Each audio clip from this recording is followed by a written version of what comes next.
Hello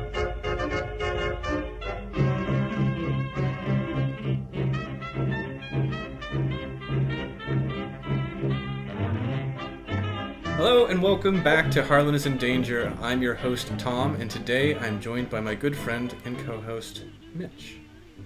Hello, I'm also here. Welcome to here. This is the Excelsior Hotel, and today we're going to be talking about how we are going to price story cards from Murder at the Excelsior Hotel in the context of the progression challenge. A couple of caveats. First of all, this does contain spoilers for Murder at the Excelsior Hotel. Blah. And second of all, this is within the context of that of our progression challenge, which means we may be pricing cards that are difficult to get in the standalone a little bit less than they would normally be priced. I think that's all of our caveats, and this is just going to be this is a pretty short video because there's only a couple cards, so let's just dive right into it. So first of all, we got Sergeant Monroe. And I'm going to go ahead and read the card. So Sergeant Monroe is a 5-cost asset. He has the subtext 2 days until retirement. He commits for a willpower, a combat, and a wild icon, has the ally and police traits, and has the text, Sergeant Monroe may be assigned a damage and or horror dealt to any investigator at his location, even if he is uncontrolled. As a reaction ability, when Sergeant Monroe is dealt any amount of damage or horror, exhaust him, deal that much damage to a non-innocent enemy at his location. Any investigator at Sergeant Monroe's location may trigger this ability. He soaks for 3 hearts and 3 souls, and he takes up the ally slot. He has one of my favorite, if not my absolute favorite, subtext. 2 days until retirement. That just cracks me up. Yeah, I really like the art on him too. He's just like this guy looking at the Cthulhu statue. He's just like, I need to take it off my glasses. Yeah. The booze are right there. It's like, yeah, everybody needs Monroe to help him out. He's like, all right, yeah, okay. Well, we should talk about the actual text on his card and what he does. So, he costs 5 resources, which is a little prohibitive. I think that's a very competitive, or like a very difficult cost to justify for him. it is. And he also is in the ally slot, which is also competitive. I guess we're starting with the cons. So these are 2 things that are kind of difficult to get past. He does have a pretty cool effect, and he can soak a lot of damage to do a lot of damage. But yeah, I don't know. I think like that cost is really heavy, and it's very hard to, I don't know, think about making that work. What are your thoughts? Well, so he's pretty much a souped-up Aquina. Because he doesn't have any of the negatives that Aquina comes with. Because Aquina only has 1 health, which you can use to like deflect it back against enemies, which I get, but you also just can't soak, whereas he can. Doesn't matter if he's taking damage or horror, he can still deal damage back, which is another huge bonus, because Aquina, if it's like a whippoorwill, you'll take a horror and then she does nothing. Whereas he will actually deal damage back. And the other fun thing you can do is, if you're like, say, Mark, you can ping yourself for a damage and then have Monroe shoot somebody. So he doesn't even have to, it doesn't even have to be from enemies, because it just says when he's dealt any amount of damage. You can also have your allies do it. So if your allies engage with an enemy, they're taking their turn, they can just like move, and then he can pop off a shot, take out an enemy as they leave, and then you still have your turn freed up to do whatever you'd like.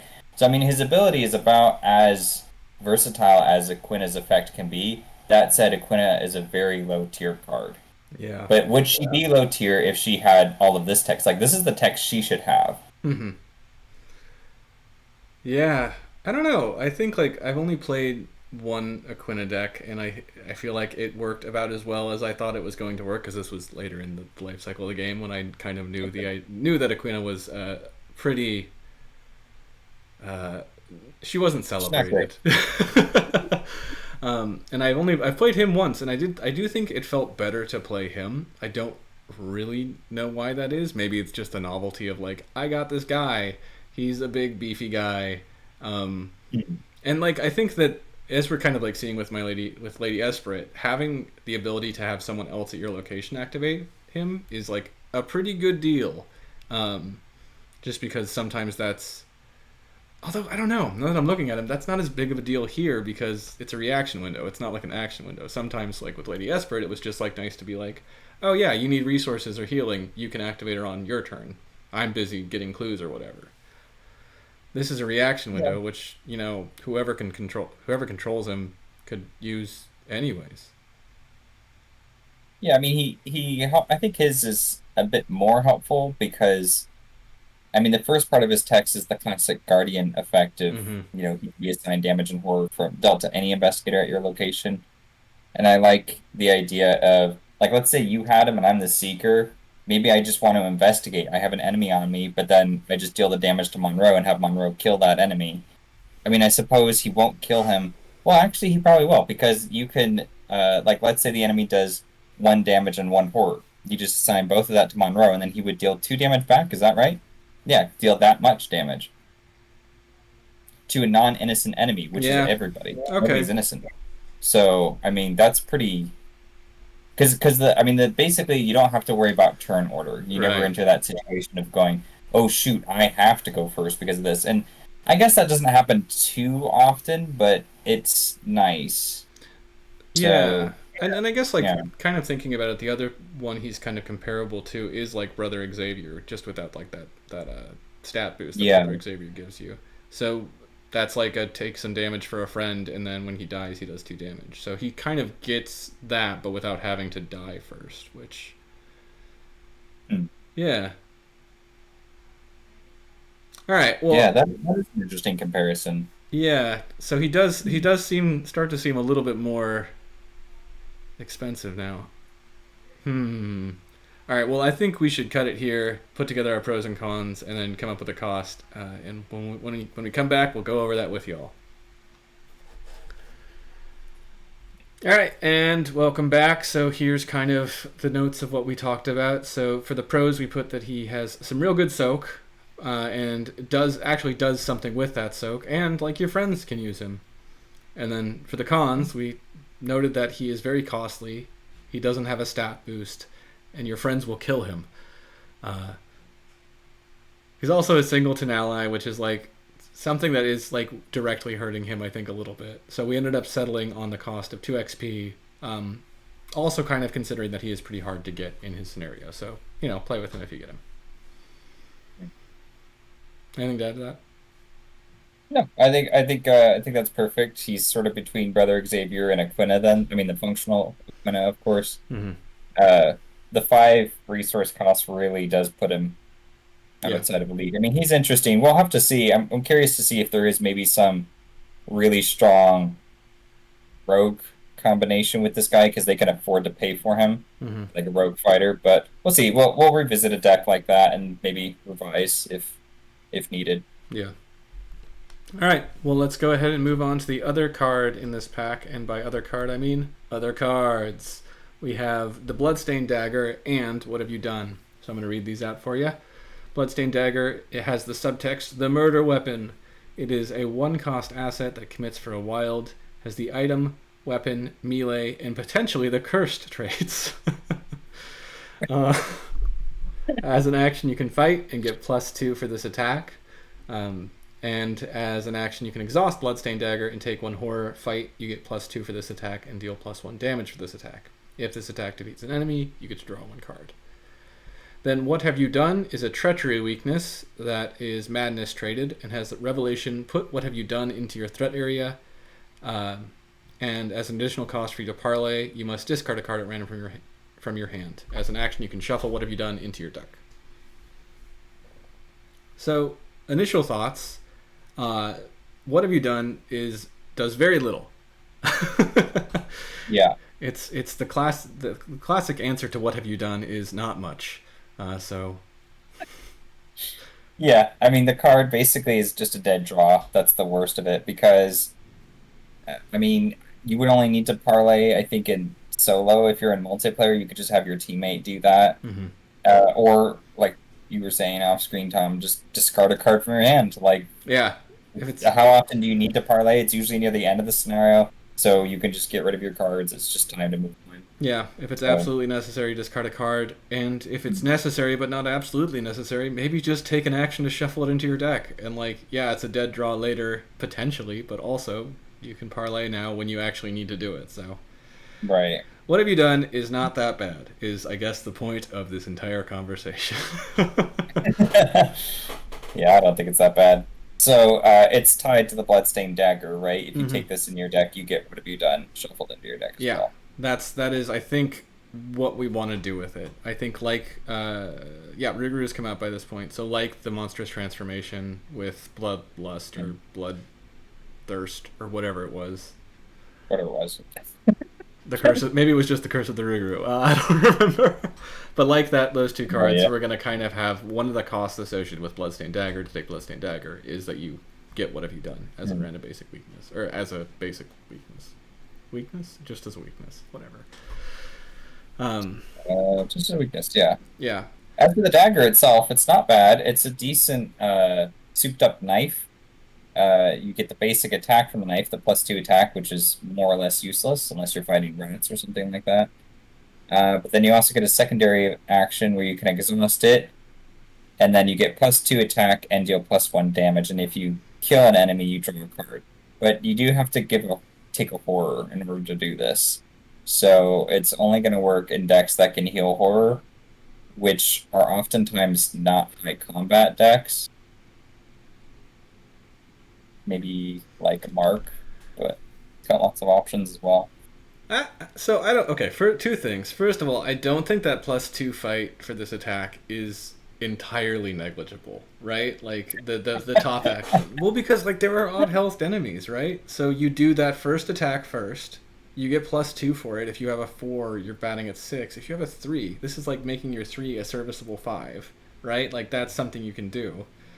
And then you swing up with you exhaust it for the second attack, and you get to draw a card, right? Like it's a 2 action, 3 damage, draw a card attack for 1 cost. That's pretty good. You'd have to do 2 tests, Is it but though? it's pretty good. It's not like it's really not awful. I don't know. I like knife isn't actually a bad card even. It's level it's not a bad card because it's level 0. Don't get me wrong, but like Right. this is a straight up better version than that because you don't have to discard it and it draws you cards if you kill things with it, which is Hmm. But you are taking horror. yeah, but maybe have ways to deal with that if you take this weapon. Yeah, I mean, if you take it in Survivor with Peter Sylvester, you could just soak the horror and then it doesn't really matter. So I could Yeah, see that being pretty potent. I yeah. mean, any fight action that only deals a damage is like I hear what you're saying. It's not useless, but I think if you go back through our history of playing Heartland is in Danger, the number of times I've taken an action to deal 1 damage, I think you'll find is very, very, very few, if I disagree with non-existent. that. I've watched you take 1 damage actions. Also, you were the clover for most of that, so don't even. I mean, if I have to, then I have to. But that's that situation is that I have to. I don't pay experience to get a card that will let me take an action to deal 1 damage. Like No, that's what Vicious Blow is for. no, I agree. And what you're paying experience for here is the bottom action, which is card draw for Yeah. horror and does 2 damage, right? Mhm. Um, but I just want to point out that that top action's really not bad. It's okay. It's it's +2, which is not like +1. Like okay, if this was a +1 on that top action, I'd be like, yeah, this is useless. But like the top action Fair. of basic knife is just +1. You have to discard it to get the +2 and extra damage. That yes, bad. Yeah. But this is you don't have to discard it for the +2. So like yeah, you have a cultist on you. You have 4 fight. You're now up 3 instead of just trying to punch a cultist up 1. Like that's something. That's really Yeah. serviceable. Yeah. If you're fighting, yeah, cultists, that's true. Cultists often come in with really low health. Cultists or rats, doing something like that. Um, Rats, you should just be able to punch if you're going to be the fighter. I won't. I'm not going to concede that one. They only have 1 fight. well, if you're the fighter and you've got 4 fight, Yeah, yeah, I I guess guess that's so. fair. I mean, but that's what the basic knife is for. So, um, Well, are there any other drawbacks other than you have to take horror? I mean, yeah, like I think that's pretty much that's the big one. Is you do have to take horror. I guess the artificial drawback that we've constructed is you have to take what have you done, which we've already talked about, is not much. Um, I mean, a dead draw is going to be very annoying, especially if you're playing some kind of guardian with slow draw, mhm. and then you just get nothing. But Like, hey, again, that's the worst part about it. Bloodstained Dagger gives you cards, so there you go. Oh, that's true. It's Yeah. card draw. So, but you could get them out of order. You could get what have you done first, and you only have one bloodstained dagger in your deck. Yeah, that's true. So I guess you that is. can't quite. Yeah, Yeah. that is the other kind of downside to Bloodstained Dagger is it is really like your fifth or sixth weapon. It's like your backup. You Mm. don't want to be like if you get this, good. You're fine, but you are taking a weakness for it, just like your third copy of Meat Cleaver or your Yeah, exactly. whatever. So, although I will say this is slightly better than Meat Cleaver because you don't have to be at a really low sanity value to hit high, right? How does Meat It Cleaver would work? make a nice pair with Meat Cleaver because Mm-hmm. Meat Cleaver, can't you heal horror with that Yeah, as you well? can heal horror with that. So Okay. if it so I've that's never like actually used that card. I don't use it very often because I don't play a lot of survivors, but I think it's Mm. like it's a 3 cost, which is like first of all that's a higher cost, and then I think you only get the Yeah. +2 or whatever if you have 3 or fewer sanity remaining, and then if you kill something you can heal a horror. I think. Mhm. All right, I think we've Yeah. talked these cards to death. Let's pause the recording, and we'll come back with our verdict. Okay, and we're back, and here is a summary of our thoughts. So the pros is that it's cheap, and like that's really probably its biggest pro. One cost for a weapon that can do 2 damage and get you cards is good. Uh, and those are the other two pros: is that it draws you cards and does an extra damage once a turn. Cons are that it scares you, because you take horror to do that 2 damage. It comes with a weakness, and it's really more of a backup weapon. It's not. You really don't necessarily want to make this your main weapon. Mhm. Yeah. So, with all that in mind, we've costed it at you take the weakness, and it costs 1 XP. Pretty easy. You can slot it into your deck. I think we'll probably consider this several times and just look at what have you done and be like, do we really want that? Yeah, we still want it. So, like, that's kind of where we were, I think, Yeah. feeling. I think if we had made this up to 2 XP, we would just never buy it because it would be too much for also including just a weakness in our decks. Yeah, because you have to really consider that you have to have a solution for all the sanity damage you're going to be taking for using the Bloodstained Dagger. And because you can't have multiple copies, you also need other weapons or a way to tutor it up. Mm-hmm. And then while you're doing that, you have this other weakness that might show up and be another problem later. So it just kind of has some things about it that don't make it bad and don't make it not worthwhile, but it does require you to really think about how you're going to build your deck and how you're going to get it into play and consistently riff off of it for the extra cards, the Yeah. damage, etc. And since that's such kind of an extra hurdle, I think 1 XP is fine. Yeah. Weekends. I agree. I think, yeah. I think this was like the most amicable we've been regarding cost with one another as we discussed these. You were even like, Yeah. you could talk me up to it, and I was like, I don't really want to. This is as much as I would pay for it. Yeah. I mean, I could be persuaded because, like, the thinking there is that you use the Bloodstained Dagger to draw a bunch of cards, so then the dead draw from the weakness doesn't matter. But, like, again, for all the reasons I just listed, it's also like all this situational thing that you have to think about Yeah. to make that happen. It's not like, sure, turn 1 you play the Bloodstained Dagger and you're good to go for a while until the sanity becomes a real problem. I mean, sure, but yeah, even then, I don't even know if I'd want this turn 1 because my solution is probably to have like Peter Sylvester or something like that. Like, you typically don't want a lot of horror on you, especially if you're in like Carcosa. Mm-hmm. So Ooh, yeah. Yeah, that's true. I like this in Dexter though. That's gonna be my final thought. Here is like this would be a fun Dexter card to play. That would be a fun Dexter card. Yeah, he's even got decent combat. He could leverage the Yeah, and then like fight. if you take the story Molly Maxwell card, you could search for Cursed ? And and I don't think anything else has that trait. So That's awesome. Yeah. yeah, there we go. All right. Well, I think that's going to do it for us today. Just a little short video. So yeah, we'll see you next week for more of this probably, and also check out the progression quest and make sure that you're following along with that. So yeah, thanks for watching, and until next time. Do I say it or do I say it? Go for it. Stay out of danger.